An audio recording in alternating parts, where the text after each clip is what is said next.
Good afternoon students. संस्कार भारती की online classes में आपका स्वागत है। बीए पार्ट थर्ड में भारत का भूगोल अपना चल रहा है, जिसमें टॉपिक चल रहा है अपना हरित क्रांति का। हरित क्रांति के बारे में कल मैंने आप लोगों को समझा दिया था क्या है, सबसे पहला नाम किसने दिया, भारत में इसका जो विकास है वो कब हुआ, उसके बाद में विश्व में अगर बात करें तो बोर लोग ने इसका हरित क्रांति का जनक है वो कहा जाता है। विलियम गैड है, उन्होंने क्या है हरित क्रांति शब्द है वो दिया है। और एम.एस. स्वामीनाथन है, वो 1966-67 के अंदर क्या है हरित क्रांति की शुरुआत इनके द्वारा, हरित क्रांति की शुरुआत है वो इनके द्वारा की गई थी। तो हरित क्रांति के बारे में अपन ने जो अपना साधारण मतलब हरित क्रांति के बारे में क्या किस किस का प्रयोग किया गया, कौन सी फसलों पे प्रयोग किया गया, कौन कौन से राज्यों में इसका ज़्यादा इफेक्ट हुआ, कितने चरणों में है, इस तरीके से क्या है ये सारी जानकारी है कल मैंने आप लोगों को समझा दी थी। आज अपना टॉपिक है हरित क्रांति की उपलब्धि से संबंधित, यानी कि हरित क्रांति के लिए मैंने क्या कहा कि 2 चरणों के अंदर ये कंप्लीट हुआ था। पहला चरण आपका प्रथम चरण कब से 1966 से 67। दूसरा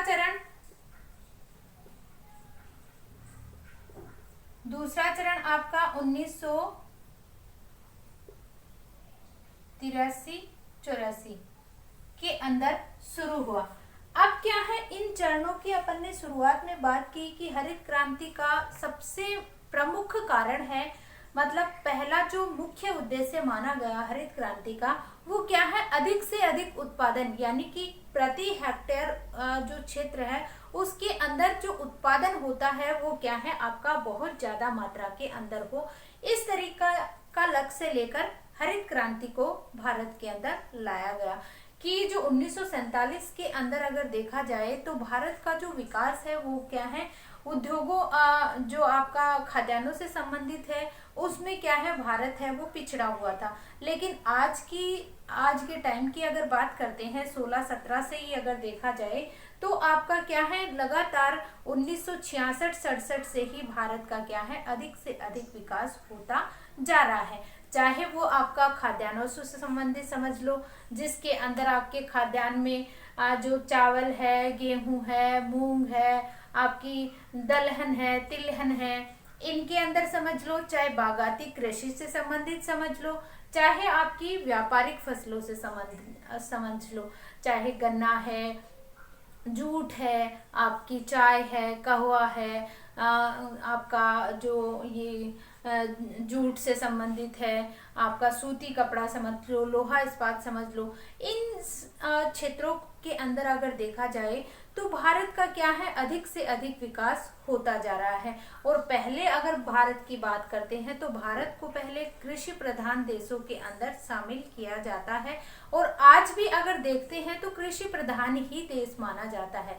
लेकिन धीरे धीरे जो जनरेशन आती जा रही है उसमें जो बच्चों का रुझान है वो क्या है पढ़ाई से संबंधित, बिजनेस से संबंधित, सरकारी नौकरियों से संबंधित, इस तरीके से क्या है आपका खेती से, आपका खाद्यान्न से हट कर क्या है आपका उद्योगों से जो रोजगार है अपना खुद का बिजनेस से संबंधित है, बिजनेस चाहे छोटा सा एक दुकान ही क्या क्यों ना हो, तो क्या है खाद्यान्नों के अंदर आगे आने वाली पीढ़ियों के लिए क्या है आपका खतरा है वो बनता जा रहा है। किस तरीके से लोग है कृषि कार्य कम करना चाहते हैं, लोग अधिकतर क्या है पढ़ने लिखने लग गए हैं, तो क्या है अधिकतर वो क्या है व्यवसाय करना चाहते हैं, कोई भी आपका अपना उद्योग धंधा खोलना चाहते हैं, बड़े बड़े उद्योगों में काम करना चाहते हैं, पढ़ाई से संबंधित गवर्नमेंट जॉब लगना चाहते हैं। तो इस तरीके से क्या है आपकी कृषि से संबंधित खाद्यान्नों के अंदर क्या है धीरे धीरे आपकी एजुकेशन का प्रभाव पड़ने की वजह से क्या है खाद्यान्नों के अंदर आने वाला, आज के समय की बात नहीं कर रही हूँ, आगे आने वाले समय में क्या हो सकता है आपकी कमी आ सकती है। तो अपना जो टॉपिक चल रहा था हरित क्रांति की, तो हरित क्रांति में क्या है अपन उपलब्धियां हैं वो शुरू कर चुके थे कि कौन कौन सी उपलब्धियां हैं जो हरित क्रांति के कारण है वो सामने आई हैं। तो उसमें अपन ने पहली जो उपलब्धि है वो पढ़ ली थी कि उर्वरता रासायनिक कृषि के अंदर क्या है तकनीकी एवं संस्थान के अंदर क्या है सुधार करने के लिए पहला अपना रासायनिक उर्वरक है वो अपना हो चुका था कि रासायनिक उर्वरकों का प्रयोग करना। दो हिस्सों के अंदर बांटा गया था, एक तो कृषि में तकनीकी एवं संस्थान सुधार, ठीक है, तकनीकी एवं संस्थान सुधार, और दूसरा आपका था इसी के साथ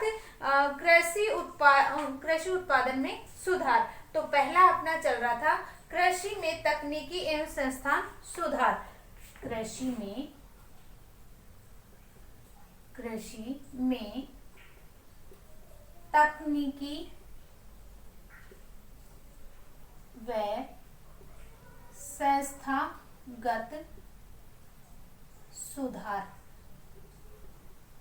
इसके अंदर पहला है वो ए पॉइंट अपन ने कर लिया था, उसके अंदर क्या है अपना रासायनिक उर्वरकों का प्रयोग, ये मैंने आप लोगों को कल समझा दिया था। रासायनिक उर्वरकों का प्रयोग, यानी कि भारत के अंदर क्या है 1945 में क्या है अगर व्यवस्था देखी जाए तो वहां पे क्या है रासायनिक उर्वरकों का प्रयोग है वो बहुत कम देखने को मिलता था या न के बराबर माना जाता था। लेकिन अगर बात की जाए 1960-61 में तो प्रति हेक्टेयर जो उपयोग है वो क्या है आपका 2 किलोग्राम प्रति हेक्टेयर जो उत्पादन जो आपका रासायनिक उर्वरकों का प्रयोग है वो प्रति हेक्टेयर उत्पादन पे क्या है 2 किलोग्राम, इसका कितने सन में 1960-61 के अंदर किया जाता था। लेकिन जैसे ही आपका क्या है 1960-61 में क्या है प्रति हेक्टेयर जो उर्वरक का प्रयोग किया जाता था वो 2 किलोग्राम होता था। लेकिन 2015-16 में ये बढ़कर कितना हो गया 133.6 किलोग्राम, कितना 2015-16 में। तो इतना अंतर आ चुका है, कहाँ 2 किलोग्राम और कहाँ 133.6 किलोग्राम प्रति हेक्टेयर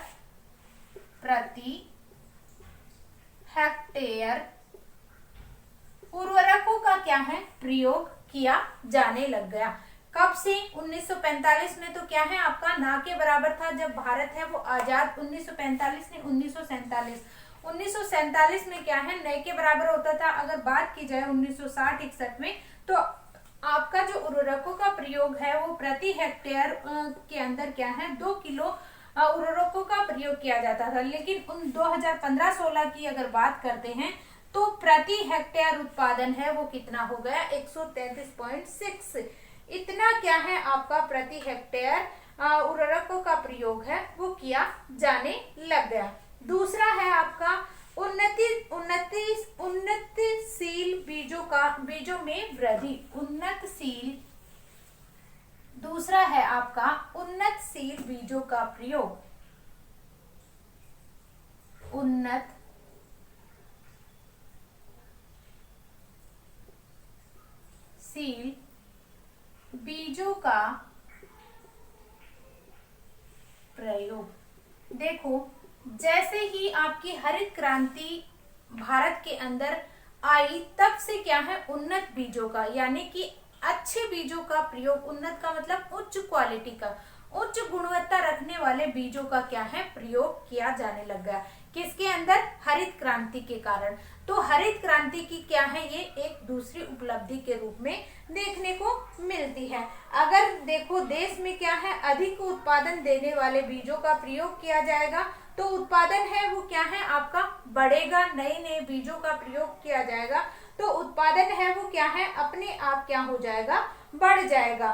तो जिस तरीके से गेहूं के अंदर आपका क्या है, गेहूं है, धान है, गेहूं, धान, बाजरा, ज्वार, इन सब की क्या है, धीरे धीरे उन्नत बीजों का, जो अच्छे बीज हैं उनका प्रयोग करके क्या है, प्रति हेक्टेयर उत्पादन है वो बढ़ने लग गया है। किसके कारण, हरित क्रांति के अंदर जो बदलाव आया गेहूं और चावल की फसल पे, और फिर उसके बाद में जो 1983-84 के अंदर दूसरा चरण आया, वो आपके क्या है, मोटे अनाजों के ऊपर हरित क्रांति का प्रभाव है वो देखने को मिला। तो इस तरीके से क्या है, उन्नत बीजों का प्रयोग करके क्या किया जाने लग गया, आपका हरित क्रांति के अंदर जो उन्नत बीज, अच्छी किस्म के बीजों का प्रयोग कर कर क्या है, प्रति हेक्टेयर उत्पादन है वो बढ़ाया जाने लग गया।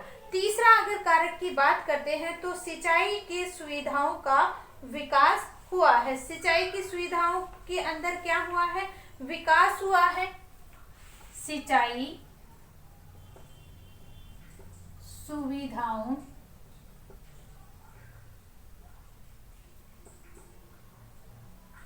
का विकास।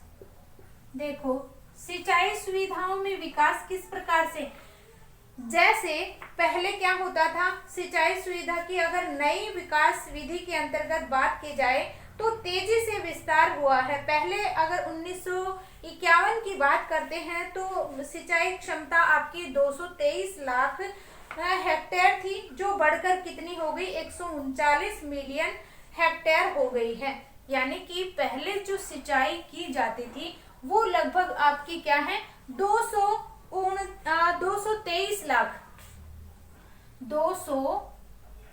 लाख हेक्टेयर पर होती थी। लेकिन अब अगर बात करते हैं 223 लाख हेक्टेयर की, तो अब अगर क्या है आपकी, ये तो क्या है 1951 की बात है, और अब धीरे धीरे बढ़कर कितनी हो गई है, 139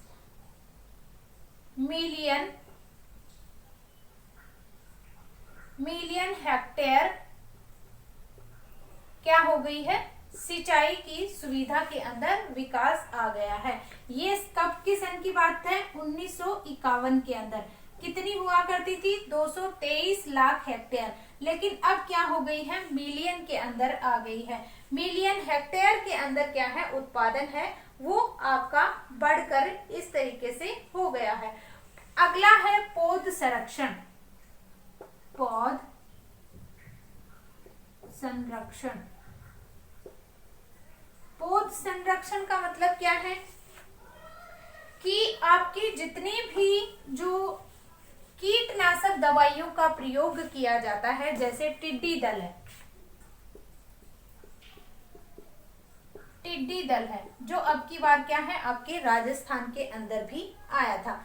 तो पौध संरक्षण का मतलब क्या होता है, कीटनाशक दवाइयों का प्रयोग करके उन पौधों को क्या किया जाए, संरक्षित। संरक्षण का मतलब होता है बचाव, ठीक है। तो पौध संरक्षण का मतलब क्या हो गया कि कोई भी फसल हो, चाहे वो गेहूं है, अनाज में आपका चावल है, मक्का है, रागी है, आपका जो दलहन है, तिलहन है, इसके अंदर जितने भी जो फसलें आती हैं उन फसलों को क्या किया जाए, कीटनाशक पदार्थों से बचाया जाए। यानी कि जो टिड्डी दल है, अनेक प्रकार के जो चेपा लग जाता है, जो अनेक प्रकार का जो पौधे को क्या करता है, आपको नुकसान पहुंचाता है, तो ऐसी क्या है, हरित क्रांति के अंदर क्या है, कीटनाशक दवाइयों का प्रयोग किया गया, जिसके कारण क्या है, हरित क्रांति है वो क्या है, पौध को संरक्षित, यानी कि अनेक प्रकार की जो फसलें हैं उनको बचाया गया है इनके द्वारा, हरित क्रांति के द्वारा। तो अनेक प्रकार की क्या है, कीटनाशक दवाइयों का प्रयोग करके उनके ऊपर छिड़क कर वो उसके ऊपर क्या है, नियंत्रण पाया गया है। तो ये क्या है, पौध संरक्षण के अंदर आपका क्या आ जाएगा, अनेक प्रकार की कीटनाशक दवाइयों का प्रयोग करके या पौधों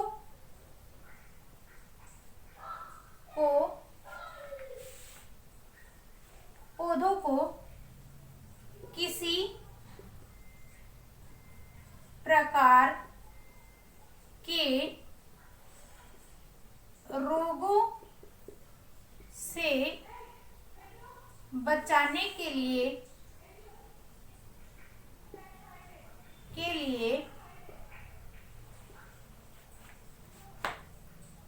नियंत्रणकारी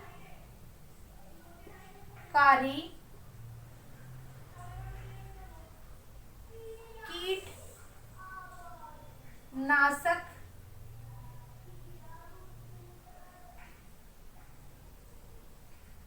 दवाइयों का छिड़काव किया जाए। तभी क्या है, कोई भी पौधा चाहे कोई भी हो, चावल का हो, गेहूं का हो, मतलब पौधे का मतलब फसल, आपकी जो भी फसल हो, चाहे बाजरे की, ज्वार, गेहूं, धान, आपकी कोई भी फसल हो, उसको किस प्रकार से बचाया जा सकता है? कीटनाशक दवाइयों का छिड़काव करके उसको क्या है, आपके जो जितने भी रोग जो लगते हैं उनसे उनको बचाया जा सकता है। तो ये क्या है, पौध संरक्षण के रूप में काम की जाती है। बहुफसली कार्यक्रम,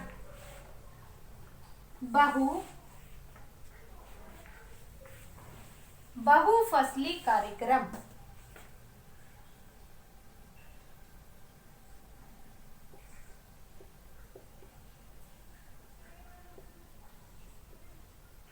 बहुफसली कार्यक्रम कैसे? देखो, बहु का मतलब बहुत ज्यादा, फसल यानी फसल, कार्यक्रम यानी कोई भी प्रोग्राम। तो बहुफसली कार्यक्रम के अंदर क्या है, एक फसल को, हरित क्रांति के अंदर क्या है, एक फसल को ना लेकर क्या है, अनेक प्रकार की फसलों का क्या किया गया, फसलों को बढ़ावा दिया गया, जिसमें आपकी गेहूं है, चना, गेहूं है, आपका चावल है, इसी के साथ साथ क्या है, अनेक प्रकार की जो मोटी फसलें, मोटे अनाज है, उनको भी क्या है एक साथ में उत्पादित करके, रासायनिक खादों का प्रयोग करके, उन्नत बीजों का प्रयोग करके उनको क्या है, बढ़ावा दिया गया है। तो इस बहुफसली कार्यक्रम का क्या है, आपका उद्देश्य ये है कि एक ही आपकी एक जो भूमि है, जैसे मान लो ये किसी का खेत है और इस खेत में क्या है, आपकी अनेक प्रकार की फसलें हैं वो उगाई जा सकती हैं। यानी कि इतने से भाग में आपकी जैसे रबी की फसल है, खरीफ की फसल है, उनके अंदर क्या है, आपकी जैसे जैसे ऋतु आती है उसी अनुसार क्या है, खेतों के अंदर कृषि कार्य है वो किया जाना चाहिए। यानी कि इतने भाग के ऊपर जैसे ही आपकी रबी की फसल आती है तो यहाँ गेहूं है, यहाँ जौ है, यहाँ चना है, ये है, इस तरीके से क्या है, फसलों को उत्पादित किया जाना चाहिए। एक ही भूमि पर वर्ष में एक से अधिक फसलें उगाकर उत्पादन को बढ़ावा दिया जाता है। इससे क्या है, भूमि में उर्वरकता शक्ति है वो नष्ट किए बिना ही क्या है, भूमि के अंदर क्या है, उत्पादकता को बढ़ाया जा सकता है। कि इससे क्या होता है कि एक ही फसल अगर किसी भी क्षेत्र के अंदर एक ही कृषि, जैसे मान लो लगातार गेहूं, पूरे खेत के अंदर गेहूं बो दिए जाते हैं, तो गेहूं है, गेहूं की फसल है, वो अनेक प्रकार के खनिज पदार्थ है, वो क्या है, जमीन में से शोषण करती है, मतलब सोख लेती है। तो उसके अंदर क्या होता है, ऐसे ना करके क्या है, थोड़े थोड़े भागों के अंदर क्या किया जाना चाहिए। जैसे इतना बड़ा आपका कोई फोरम है और फोम के अंदर क्या है, जो मतलब बड़े बड़े गेहूं के फार्म जो होते हैं, वहां पे क्या है, आपके गेहूं की फसल है, जौ की फसल है, ये जो बड़े बड़े फार्म जो होते हैं वहां पे कृषि कार्य किया जाता है। तो आधे हिस्से के अंदर जैसे गेहूं बो दिया, आधे में आपका जौ बो दिया, आधे में चने बो दिए, सरसों बो दी। इस तरीके से क्या है अलग अलग एक ही समय के अंदर, जैसे रबी की फसल है तो क्या है अनेक प्रकार की फसलें हैं वो एक साथ बोने से क्या होता है भूमि के अंदर क्या है पोषक तत्व है वो बने रहते हैं। तो बहुफसली कार्यक्रम को क्या है अधिक महत्व दिया गया। किसके अंदर? हरित क्रांति के अंदर। बहुफसली यानी एक वर्ष में अनेक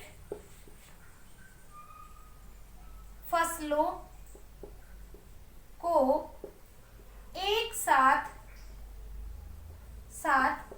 बोना क्या है आपका बहुफसली कार्यक्रम कहलाता है। इसी के साथ अगर बात करते हैं तो क्या है इसमें क्या होता है प्रति हेक्टेयर उत्पादन है वो क्या होने लग जाता है बढ़ना शुरू हो जाता है या बढ़ जाता है। आधुनिक कृषि यंत्रों का प्रयोग करना। हरित क्रांति के अंदर क्या है आधुनिक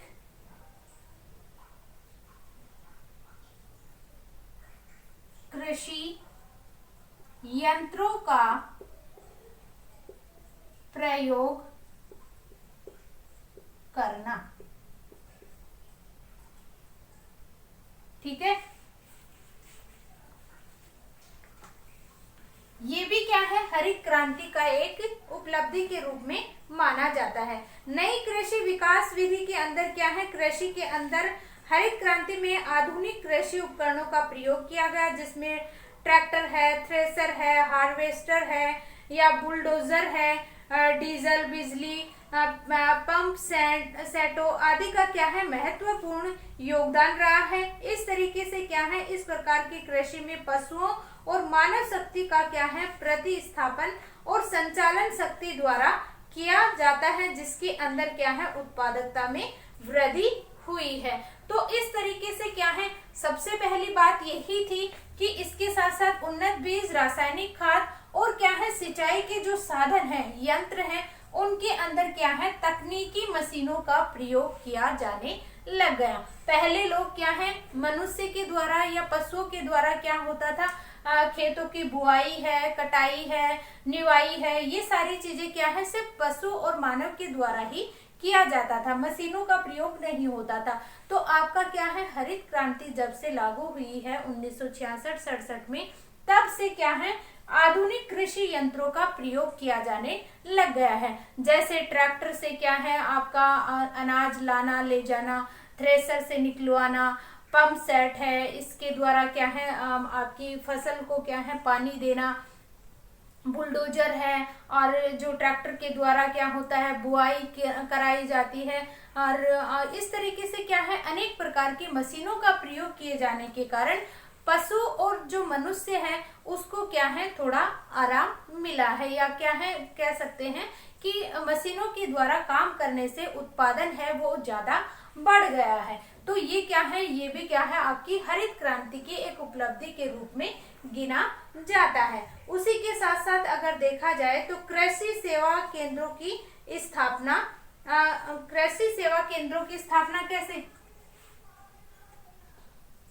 कृषि सेवा केंद्रों की स्थापना, कृषि सेवा केंद्रों की स्थापना।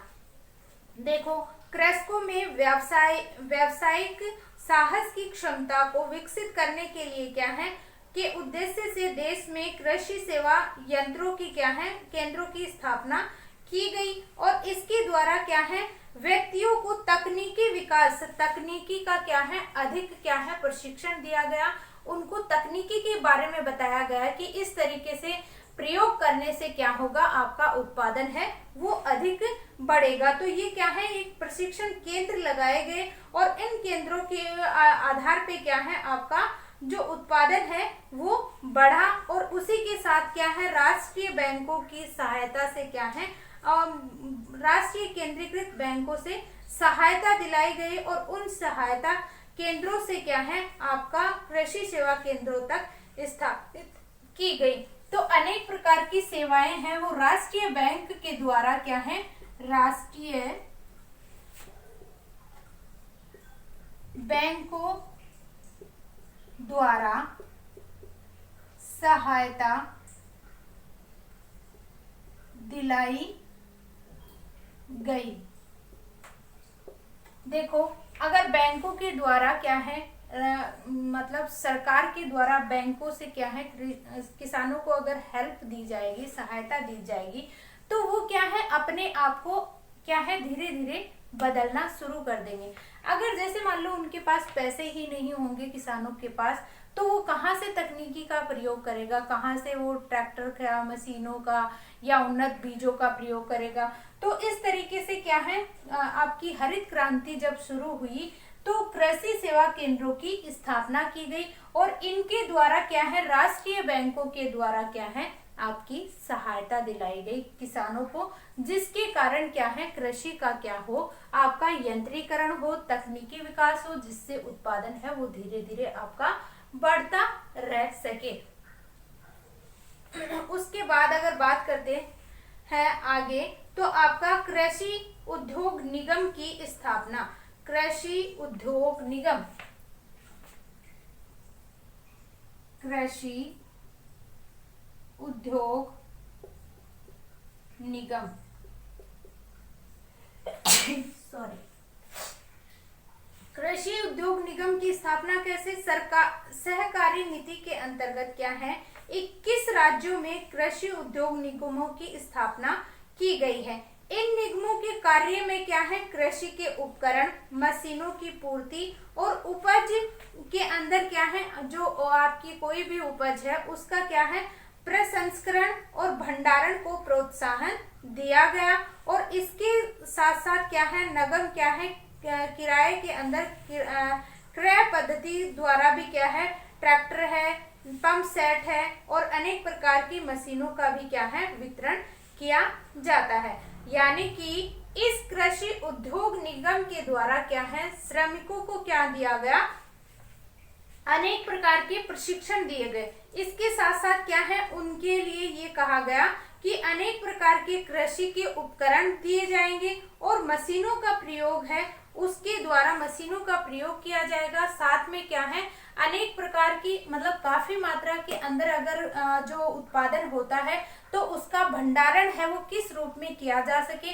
और उसका प्रशिक्षण है ये क्या है आपका कौन देखेगा कृषि उद्योग निगम के द्वारा है इसकी आपूर्ति कराई जाएगी कि किसानों को प्रशिक्षण के साथ साथ क्या है आपका जो सहायता होती है वो भी क्या है आपकी कृषि उद्योग निगम के द्वारा दी जाएगी। इसी के साथ क्या है मृदा परीक्षण किया जाना,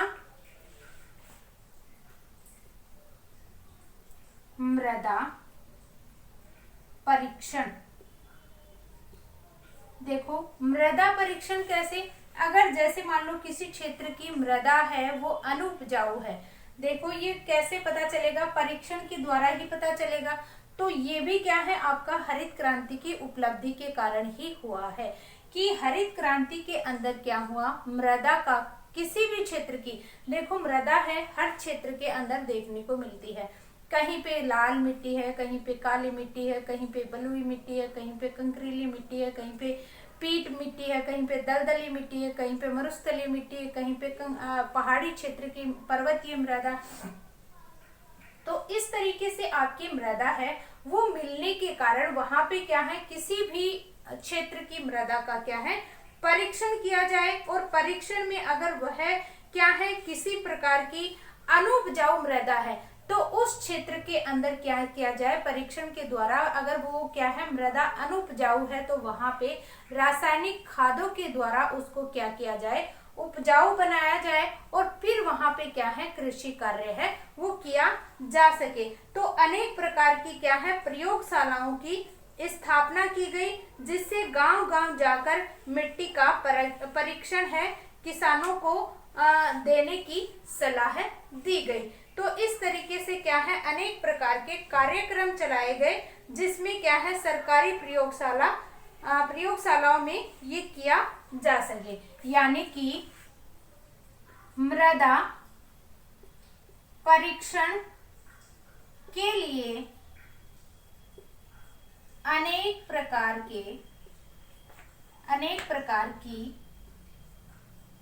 प्रयोगशालाएं बनाई गई जिसमें किसानों को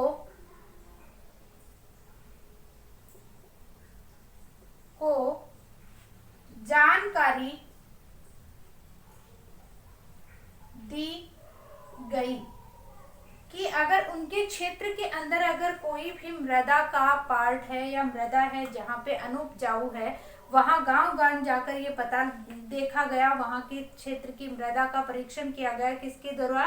प्रयोगशालाएं बनाई गई, जिससे क्या है वहां की मृदा का परीक्षण किया जा सके और उसके अंदर जो कमियां हैं मृदा के अंदर उसको क्या है दूर करके उसके अंदर रासायनिक खादों का प्रयोग करके, अनेक प्रकार की खादों का प्रयोग करके उस मृदा को क्या किया जाए?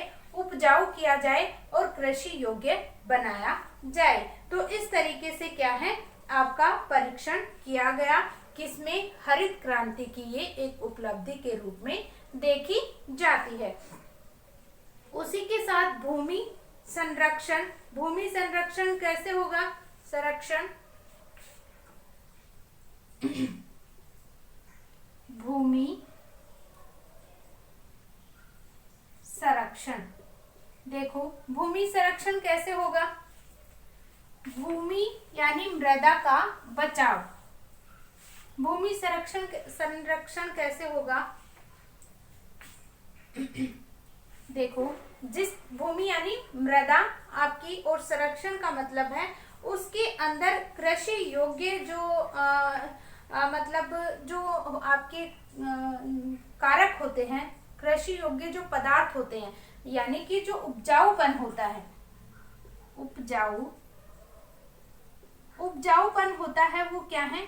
किन्हीं कारणों की वजह से क्या होता है?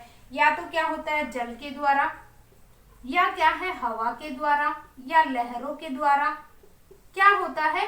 किसी क्षेत्र के अंदर जो मृदा होती है या तो वो जल के द्वारा, नदियों के द्वारा बहकर चली जाती है, या हवा के द्वारा उड़कर चली जाती है, या लहरों के द्वारा क्या हो जाती है? मृदा है वो क्या है आपकी चली जाती है अपने मेन स्थान को, अपने स्थान को छोड़कर।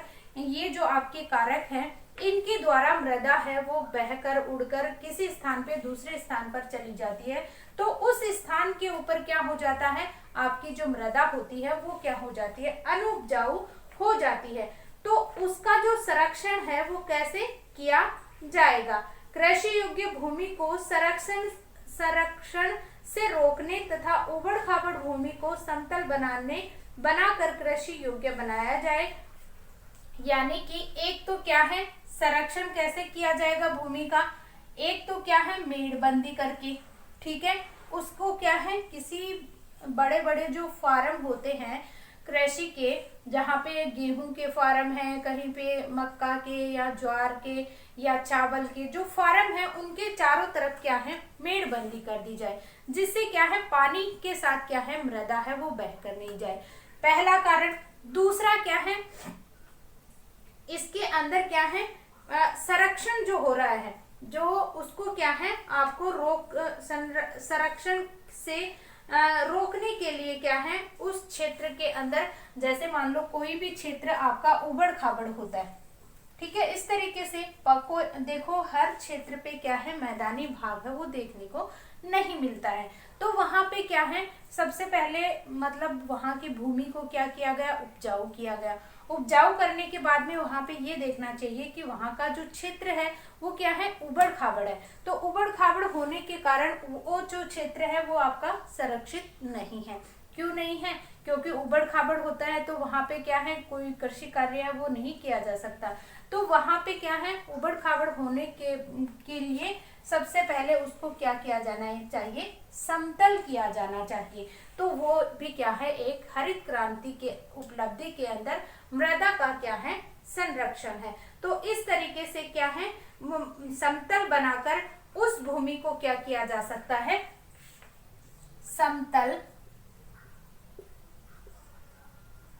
बनाकर भूमि को कृषि योग्य बनाया जा सकता है। ठीक है, तो इस तरीके से क्या है, कोई भी उबड़ खाबड़ जो क्षेत्र है उसको समतल बनाया जाए और समतल बनाने के बाद में उसके ऊपर क्या किया जाए, कृषि कार्य किया जा सकता है।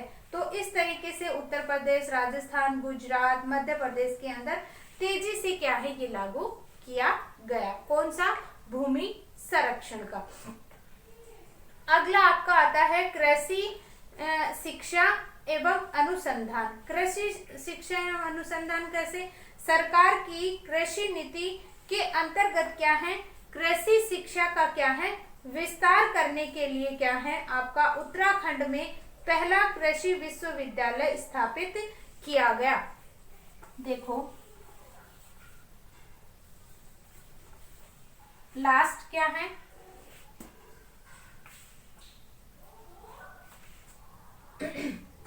लास्ट है आपका कृषि शिक्षा एवं अनुसंधान। कृषि शिक्षा एवं अनुसंधान। कृषि शिक्षा सबसे पहले तो क्या है, जैसे ही आपकी कृषि हरित क्रांति की उपलब्धि की बात कर रहे हैं तो उत्तराखंड जो राज्य है उसमें सबसे पहला एक कृषि विश्वविद्यालय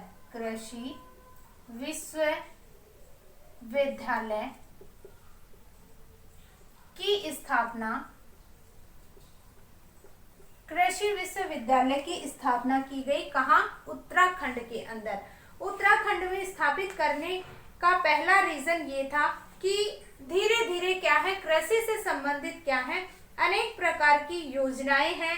कृषि है वो उच्च कैसे मतलब कृषि से संबंधित जितनी भी फसलें हैं उनका उत्पादन है किस तरीके से किया जा सके। उसके साथ साथ क्या है, स्थापित करने के बाद में आज कृषि और उससे संबंधित क्षेत्रों में उच्च शिक्षा के लगभग क्या है 4 कृषि विश्वविद्यालय और 63 राज्य कृषि विद्यालय है वो क्या है, और इम्फाल में एक केंद्रीय कृषि विद्यालय की स्थापना है वो की गई है। कहाँ पे केंद्रीय कृषि विद्यालय की, इम्फाल में। इम्फाल में केंद्रीय कृषि विश्वविद्यालय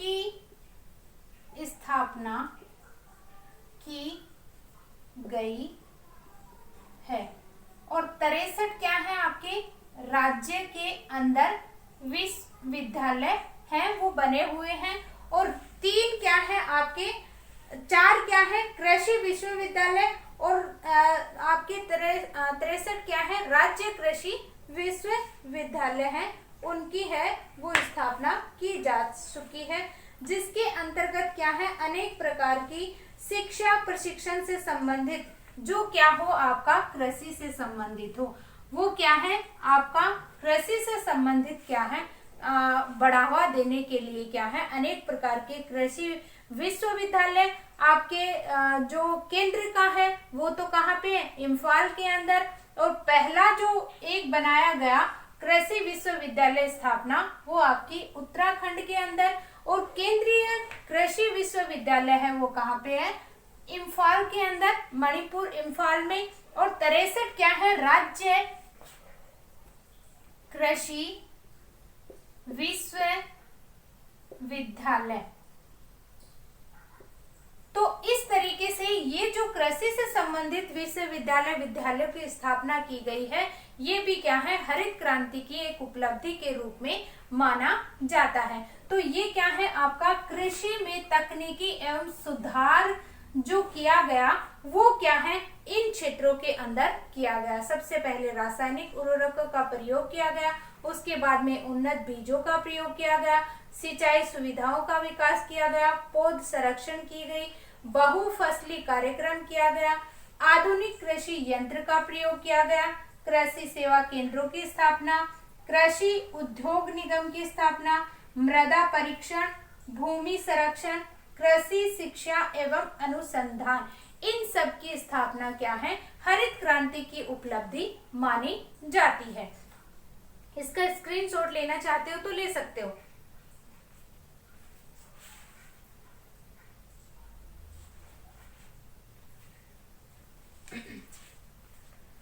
इसके साथ है आपका दूसरा, कृषि उत्पादन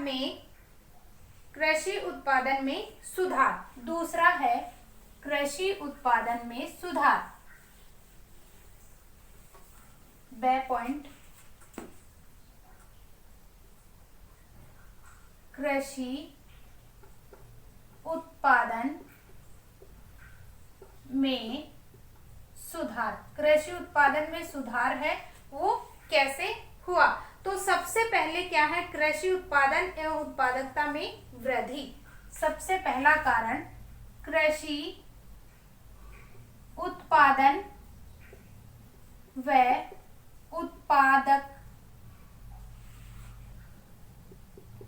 उत्पादकता में वृद्धि, यानी कि दोनों ही क्षेत्रों की अगर बात की जाए, उत्पादन और क्षेत्र और फिर इसका क्षेत्र के अंदर उत्पादन, ये किसके कारण हुआ, हरित क्रांति के अंदर। और कृषि के अंदर क्या है, सुधार किए जाने के कारण दोनों के अंदर क्या है, वृद्धि हुई। क्षेत्रफल में भी वृद्धि हुई और प्रतिशत में भी वृद्धि हुई। दूसरा है कृषि के परंपरागत स्वरूप में परिवर्तन।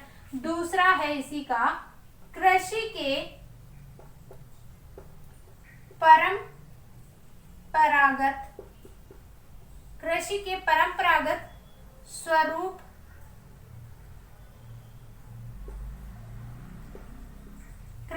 परंपरागत स्वरूप में परिवर्तन। ये किसके कारण हुआ, कृषि उत्पादन में सुधार के कारण हुआ। जैसे परंपरागत के अंदर क्या है, आपका हल के द्वारा, मनुष्य के द्वारा क्या किया जाता था, आपका कृषि के अंदर परंपरागत रूप से क्या किया जाता था, इस तरीके से मनुष्य के द्वारा, हल के द्वारा, पशुओं के द्वारा है, ये क्या है, परंपरागत तरीके हैं। लेकिन आज के समय में क्या होने लग गया, धीरे धीरे आपका अब बहुत ज्यादा हरित क्रांति के कारण क्या है, मशीनों का प्रयोग किया जाने लग गया है। ट्रैक्टर है, पंप सेट है, थ्रेसर है, इनका प्रयोग है अधिक से अधिक किया जाने लग गया है। और उसी के साथ क्या है, तीसरा, कृषि बचतों में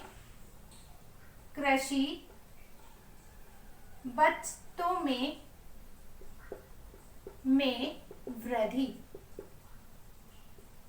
कैसे, देखो पहले क्या होता था, उत्पादन, लोग जो किसान था वो क्या है, अपने खेत में इतना ही उत्पादन करता था कि अपने परिवार का पालन पोषण कर सके। लेकिन हरित क्रांति आने के बाद में क्या है, उन्नत बीजों का, रासायनिक खादों का प्रयोग करने के बाद में क्या है, थोड़े से भाग के अंदर भी क्या है, उत्पादन है वो बढ़ गया है। जिसके कारण क्या हुआ, कृषि बचतों के अंदर, यानी कि जो छोटा किसान है वो भी क्या करने लग गया है, कम जमीन के अंदर क्या है, अधिक उत्पादन करने लग गया है। जिससे क्या है, अपने परिवार को पालने के साथ साथ वो क्या है, अपना जो कृषि कार्य, फसलें जो उत्पादित करता है वो उनको बेचता भी है, और उनसे जो बचत होती है वो क्या है, उसकी वृद्धि का कारण है। यानी कि इससे क्या है, किसानों के अंदर आपकी बचत भी हुई है। उसी के साथ साथ अगर बात करते हैं तो दूसरा है आपका अग्रगामी व प्रतिगामी संबंधों में मजबूती। अग्रगामी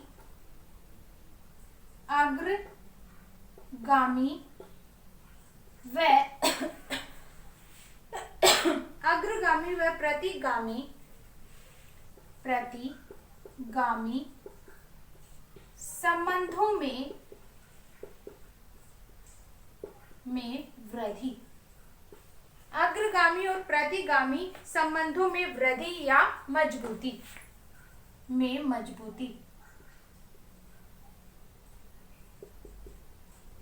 मजबूती। देखो अग्रगामी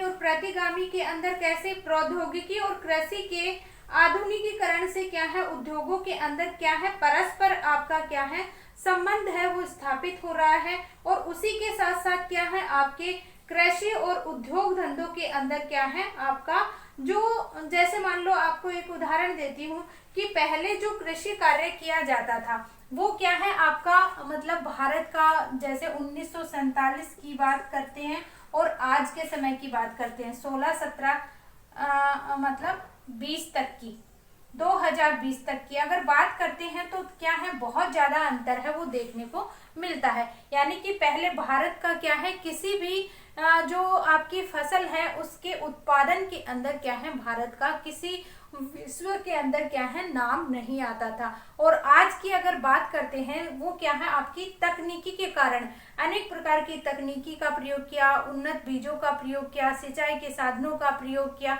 अलग अलग आपकी क्या है मशीनों का प्रयोग किया, जिसके कारण क्या है प्रति हेक्टेयर उत्पादन है आपका लगातार क्या हुआ बढ़ता गया, जिसके कारण भारत के अंदर क्या हो गया आपका जो मतलब अलग जो देश है उनसे क्या हो गया है संबंध बनने लग गया। यानी कि वो क्या है अपने पास भारत के अंदर अगर अधिक ज्यादा किसी चीज का उत्पादन है तो वो क्या है दूसरे देशों को देखकर उनके बदले क्या है कुछ और सामान है वो खरीद सकता है। तो इस तरीके से क्या है दूसरे देशों से अग्रगामी और प्रतिगामी दूसरे देशों से क्या है संबंध है वो क्या है मजबूत बने हैं। और ये सारी चीजें किसके कारण हुई हैं, हरित क्रांति की उपलब्धियों के कारण हुई हैं।